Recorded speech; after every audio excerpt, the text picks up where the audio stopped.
Há dois nomes para esse livro. Um é Eclesiastes, que vem, portanto, de eclésia, que quer dizer igreja, e outro nome que aparece em algumas Bíblias é pregador, o pregador. E a ideia, então, de Eclesiastes qual é? É a ideia de alguém que está falando a uma congregação. Esse livro de Eclesiastes ele é muito importante para o judeu, porque ele faz parte de um grupo de 5 livros, que são chamados de 5 rolos para os judeus. Cada um deles é lido em uma das 5 principais festas judaicas. Eclesiastes é um livro que é lido durante a festa dos tabernáculos. Quem escreveu esse texto aqui de Eclesiastes? Quem escreveu foi Salomão. Salomão nessa altura já era um idoso, e sábio ele sempre fora.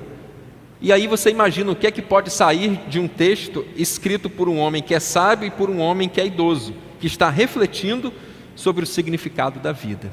Porque se a gente não reflete na vida, a gente faz da nossa vida tão somente um conjunto de anos.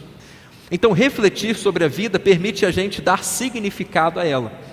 E em muitos casos nos permite ressignificá-la. Tem um texto aqui em Eclesiastes muito curioso, lá no capítulo 7, em que Salomão diz o seguinte: é muito melhor a gente ir numa casa onde há luto do que numa casa onde há festa. E aí Salomão explica, é porque na casa onde existe luto, a gente reflete na vida. O livro de Eclesiastes pode ser dividido em 2 partes. A primeira parte são os 7 primeiros capítulos, onde a gente encontra Salomão apresentando uma visão da vida. A segunda parte do livro de Eclesiastes, os capítulos, portanto, de 8 a 12, Salomão apresenta para a gente como viver a vida. A vida é muito curta para ser pequena. Sabe qual é a melhor fase da sua vida? É essa que você está vivendo agora. O próprio Eclesiastes ensina para a gente: não diga que os dias do passado eram melhores do que este, porque não é sábio quem assim fala.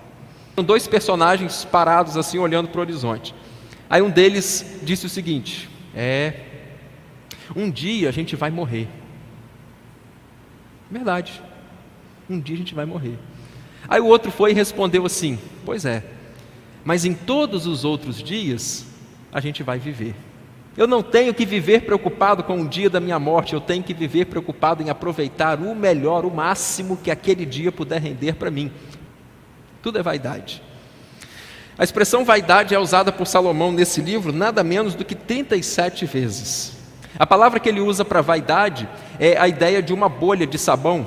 Tudo que acontece com a gente é igual uma bolha de sabão, ela sai. Algumas são maiores, mais notórias, algumas são pequenininhas, algumas logo que saem voam baixo e desaparecem, algumas voam alto, ganham mais notoriedade ainda, mas também somem. O fato é que tudo na vida é uma bolha de sabão. Salomão era um homem muito rico. A Bíblia diz que tudo que os seus olhos desejaram, ele comprou. Salomão era um homem muito famoso. A Bíblia fala que as pessoas vinham de muito longe só para conhecer Salomão, e ele era conhecido no mundo inteiro daquela época. Salomão era um homem muito inteligente. As pessoas vinham de longe para ouvir falar da sabedoria dele, para testá-lo com os mais diferentes enigmas, e a Bíblia diz que Salomão respondia todos os enigmas sem quaisquer dificuldades. Salomão era um homem que tinha todos os prazeres humanos, carnais e sexuais que se possa imaginar, porque ele tinha no seu harém nada menos do que 1000 mulheres. Aí um homem que era muito rico, um homem que era muito famoso, um homem que era muito inteligente, um homem que usufruiu todos os prazeres sexuais e carnais, ele diz: mas nada disso vale a pena. Correr atrás delas é igual correr atrás do vento. Nada disso tem sentido. Nada disso tem sentido se todas essas coisas forem apenas um fim em si mesmas. Correr atrás de riqueza só para ser rico, pelo simples prazer de ser rico, é inútil. Mas desejar ser rico para que com a sua riqueza você possa abençoar vidas, é diferente. Qual é a sua motivação em ser famoso? Ter um monte de seguidor, tirar onda, que tem não sei quantas curtidas, que tem não sei quantos inscritos, que tem não sei quantos seguidores? Não. A importância de repente ser famoso é que a sua palavra ela adquire um peso muito importante para alguém. E você acaba se tornando um formulador de opiniões pela sua fama. E você pode usar a sua fama então para levar pessoas a Cristo. Deus é quem dá sentido à vida. Ele usa uma expressão que é repetida por Paulo lá em 1 Coríntios 15, uma expressão aquela que diz o seguinte: comamos e bebamos porque amanhã morreremos. Você já ouviu isso? Essa frase não pode nunca ser dita por um cristão. E o texto de Eclesiastes, até no capítulo 3, ensina para a gente que Deus colocou a eternidade em nosso coração. A nossa expectativa toda não é em cima dessa vida aqui, mas é na vida inclusive além. Se Deus estiver presente. Porque é Ele que vai preencher a nossa vida por completo e para valer. C.S. Lewis disse certa vez o seguinte: eu creio no cristianismo da mesma forma como eu creio no sol. Não apenas porque eu o vejo, mas porque por meio dele eu vejo todas as outras coisas. E quando eu coloco uma lente então espiritual, quando eu coloco uma lente divina, eu enxergo as coisas com a ótica divina. E olhar para a vida apenas do lado humano e olhar para a vida da visão divina é outra coisa, que nada é novo. Nada é novo. Ele diz aqui no texto de Eclesiastes que a natureza está sempre se repetindo. E ele fala, o rio sempre corre para o mar. Aí a água do mar, ela evapora. Aí forma a nuvem, que forma as gotículas de chuva, que cai e enche o rio. Aí o rio corre para o mar, essa água evapora, forma as gotículas de chuva, cai e enche o rio, que corre para o mar. Aí ele fala assim, a natureza está sempre se repetindo. Não tem nada novo debaixo do sol. Tudo igual. Tudo igual. Ele mesmo diz nesse texto, as coisas que hoje são, na verdade elas já foram. E as coisas que um dia serão, também já foram. Todo ser humano, todos os conflitos humanos, os problemas humanos, eles são essencialmente os mesmos. A nossa vida ela adquire com o tempo assim uma rotina que às vezes fica meio chato, né? O sábio é aquele que sabe aproveitar a rotina e fazer daquilo que é rotina algo como se fosse a primeira vez que ele estivesse fazendo. Jesus, quando ensinou aos discípulos lá no Sermão da Montanha, você imagina assim, quantos passarinhos Jesus já viu voando aqui na terra? Quantos? Naquela época dele mesmo como ser humano, já tinha visto milhares desde criança. Mas um dia Jesus pegou e falou assim, vocês estão vendo aqueles passarinhos ali? Eles não plantam, eles não colhem, eles não ajuntam em celeiros, e o Pai Celestial as alimenta. E vocês valem muito mais do que muitos passarinhos. Jesus reparou uma coisa rotineira e fez daquilo uma coisa linda. Outra coisa que é tema assim grande no livro de Eclesiastes é a necessidade da gente usufruir da nossa vida. E aí Eclesiastes diz o seguinte, olha, é muito bom que você coma, que você beba, que você goze dos frutos do seu trabalho. Porque na verdade, depois que você partir, você não vai voltar para ver o que aconteceu com o que era seu. De maneira equilibrada, né? De maneira sensata, de maneira sábia, a gente vai aproveitar bem a vida, mas sem gastar também tudo que a gente tem. Aproveite, então, usufrua mesmo da vida, porque, vou dizer para você, a vida é uma só, hein? E ela passa rapidinho. Tudo que vier à tua mão para fazer, faze conforme as tuas forças. Mas o versículo não para aí.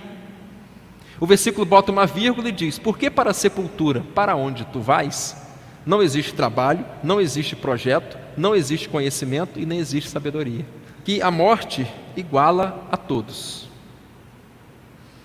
E Eclesiastes fala sobre isso. Olha, eu reparei que os bons morrem, mas reparei que os maus morrem também.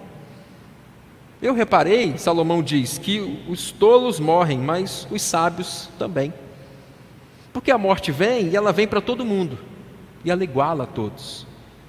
Uma vez eu li uma frase interessante que diz assim, esqueletos de reis são apenas esqueletos.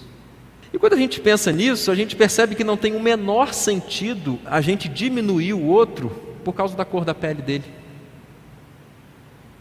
Não tem o menor sentido diminuir o outro pela escolaridade, pela condição econômica, pelo grau de instrução, pelo sexo, pela idade, pelo país. Não tem sentido, porque a morte iguala a todos. A importância da companhia. E Eclesiastes ensina para a gente que é melhor ser dois do que um. Por quê? Porque se um cair e estiver sozinho, ele fica caído. Mas se um cair e estiver acompanhado, o que acontece? O outro lhe ajuda a levantar. É melhor ser dois do que um, porque numa noite fria eu tenho quem abraçar e me aquecer. Aquele cobertorzinho de orelha gostoso, né? Numa noite fria e tal. Dois, um aquece o outro. Um só tem que se virar lá no edredom, na 3 pares de meia e etc. Quando são dois, eles vencem melhor uma batalha, porque um ajuda o outro. Porque um se alia ao outro e eles conseguem vencer. Agora, quando é um, a coisa fica mais difícil. Quem vai sozinho chega mais rápido. mas quem vai acompanhado chega mais longe. E qual é o objetivo da vida? Chegar primeiro ou chegar mais longe? Chegar mais longe. E quero destacar mais um tópico ainda, importante, que eu encontrei aqui em Eclesiastes, que é o tema, o temor ao Senhor. Por que na vida tem que ter o temor ao Senhor? Porque quem inventou a vida? Foi Deus. Quem que sustenta a vida? É Deus. Quem que é a razão da vida? É Deus. Quem que é o destino da vida? Para onde a gente vai depois que a gente morrer? Para a presença de Deus. E aí esse temor ao Senhor precisa ser desenvolvido por nós o quanto antes. É conhecido Eclesiastes 12:1, que afirma: lembra-te do teu Criador nos dias da tua mocidade, antes que venham os maus dias e cheguem os anos nos quais você venha a dizer: não tenho neles contentamento. O próprio Eclesiastes diz: ao curtir a vida, faça tudo o que quiser, mas lembre-se que de tudo você vai ter que prestar contas. O texto de Eclesiastes termina dizendo, os 2 últimos versos, ele diz: o fim de tudo que foi dito até agora é o seguinte. Qual é o resumo de tudo? Qual é o fim de tudo? Temam o Senhor e obedeçam aos seus mandamentos. Porque, Eclesiastes 12:14, Deus há de trazer a juízo toda a obra, até mesmo aquelas que estão encobertas, quer sejam boas, quer sejam más. Eu encontrei Jesus aqui em Eclesiastes, como em todos os livros da Bíblia. Jesus está presente aqui na figura do pregador perfeito. Lembra que Eclesiastes é a ideia do pregador? É aquele que se apresenta diante de alguém para explanar algumas verdades? Então Jesus é o pregador perfeito.